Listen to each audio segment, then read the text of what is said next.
Here we're going to talk about coordination complexes, specifically their coordination number and the structures that they can have. So the coordination number is the number of donor atoms bonded to that metal center. The coordination number depends on a number of factors. The number of bonds, remember bond formation is exothermic, so in somewhat of a sense, you need the more bonds that you have, the more stable that structure should be. Of course, you can't always just continually add bonds. There are other factors that play a role here as well. You have valence shell electron pair repulsion considerations, meaning they would like to be as far away from each other as possible in general. Occupancy of the d orbitals. We'll see what this is like later, what this is actually referring to. And then an argument that you're probably very familiar with from organic chemistry is steric interferences. So large ligands crowd each other out. So you can't just continually add more ligands. It depends on the ligand size and steric effects associated with that. And then also crystal packing effects. So in a solid state system, there can be other sort of effects dealing with that crystalline lattice. That would affect the coordination number and kind of the structure that you would observe for a coordination complex. So coordination compounds can have coordination numbers ranging from about 2 to 8. It's going to be very difficult to predict the shape with just the complex's formula. In thinking about Lewis theory doesn't really justify a lot of the geometries that we're going to be talking about. So even the idea of expanded octets can get to something like 10 or 12 valence electrons, where generally we're interested in 8 valence electrons. Of course, to get up to 5, 6, 7, 8 for a coordination number, you're going to have many more valence electrons than that. So actually, even an expanded octet doesn't really justify a lot of the geometries that we're going to that are achievable for coordination compounds. So that's why in organic chemistry, instead of talking about Lewis theory and an 8 electron rule, we often end up talking about an 18 electron rule. And this is especially prevalent with organometallic chemistry. Okay, so just keep that in mind when it comes to trying to predict geometries just by having a complex formula. It's often not that easy. And the best way to definitively determine this structure is with X-ray crystallography. So there are other ways that you can get at the structure, but especially when it comes to isomerism, really X-ray crystallography is still the gold standard for determining what structure is actually present. We'll take a look here at some of the more common structures with some example crystal structures, so the more common coordination numbers notably. So we're going to focus on 2, 4, 5, and 6. These are more common, 6 being by far the most common that we're going to be dealing with very, very regularly. So here's an example coordination number 2. They are relatively rare, but they've become more and more popular as time has gone on. They're found mostly with D10 M plus metals, so cationic metals that have a +1 charge associated with them. So D10 means 10 d electrons, if you're not familiar with that just yet, or as a reminder here. Their structure is linear as expected. So here you can see a crystal structure where manganese in the center is showing a linear structure where it has just 2 nitrogens that are bound to that metal center. These have become more of interest in recent times. Part of it is because those metal centers are often coordinatively unsaturated, so it means that they have some coordination sites that are still available. Not if you have really sterically inhibiting ligands like maybe you're seeing here, but a lot of times when you have coordinative unsaturation on a metal center, this provides opportunity for some sort of catalysis, like small molecule activation. So small molecule activation would be small, relatively abundant, often, and relatively stable molecules. So like nitrogen gas, oxygen gas, CO2, methane. There'd be a number of examples like this in which they can coordinate to that metal center. It can somehow, some way weaken that chemical bond, maybe allowing it to undergo some sort of degradation process.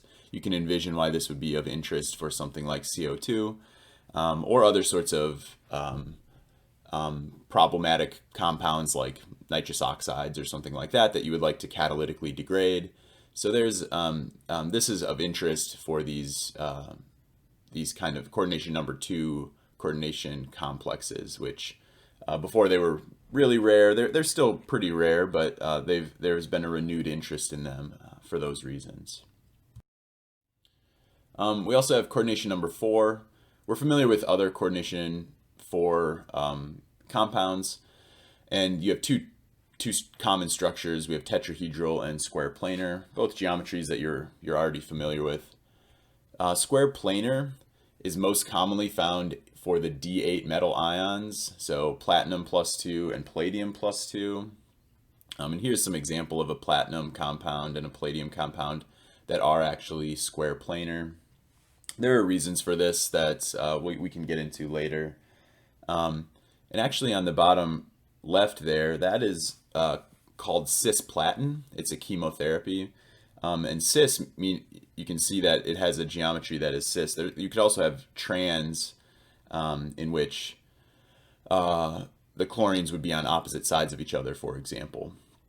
And actually Werner originally knew that there were 2 different isomers for this complex, and he determined that he believed that they were square planar. He thought they would both be the same geometry, and since there were 2 isomers, it must have been a square planar geometry where you could get a cis and a trans isomer, as opposed to just a tetrahedral. If you were to have this platinum compound in a tetrahedral geometry, there would be exactly 1 isomer. So that was kind of an interesting, he couldn't prove it, but it was pretty long ago that he had already kind of predicted that at least these particular platinum compounds were square planar.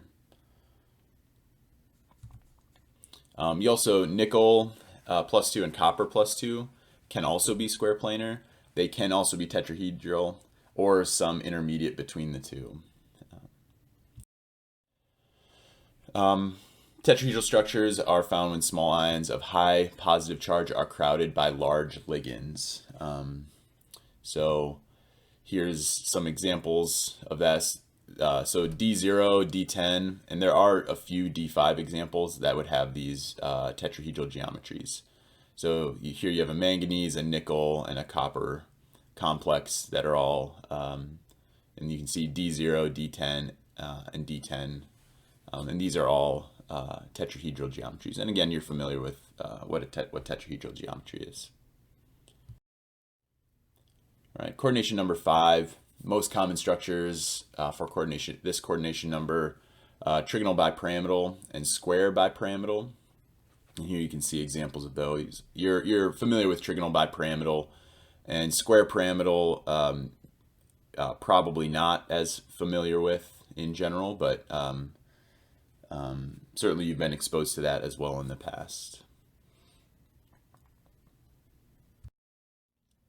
Coordination number 6, you definitely should be familiar with this one. It's most common for metal complexes. The geometries are octahedral, and again, we in dealing with different ligand types, remember you can also have, it doesn't mean that there are 6 ligands attached to the metal center. It means that there are 6 donor atoms attached to the metal center. You could have just 2 or 3 ligands, for example, and it still be an octahedral geometry. So here, if you have, for example, on this left-hand side, you have ethylene diamine, the ene, which is a bidentate ligand. So you'd need just 3 bidentate ligands for you to get an octahedral geometry here. So that's what you can see there. And again, they can have charges. Again, we call those complex ions. You can also have different sort of distortions, and these distortions will require a little bit more understanding with molecular orbital theory for us to really justify. So there's several types of distortions found for octahedral complexes depending on the number of d electrons and, like I said, some other factors that we can talk about in the future. So the tetragonal distortion, you can have axial elongation or compression, which just distorts. It's still in general the same sort of geometry, but you get just this an elongation or compression, which does slightly change things. If you're interested in that, Jahn-Teller distortion would be something that produces this sort of effect. You can also have trigonal distortions. There's several types. So trigonal prism and trigonal antiprism, where there's this kind of twisting in still this 6-coordinate system.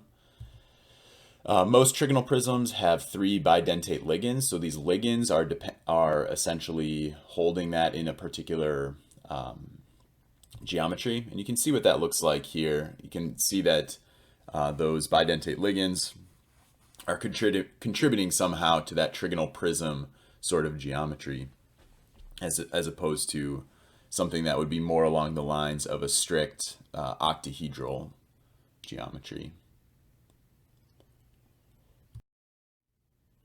All right, so we just finished up coordination numbers and structures, and next we'll be talking about nomenclature.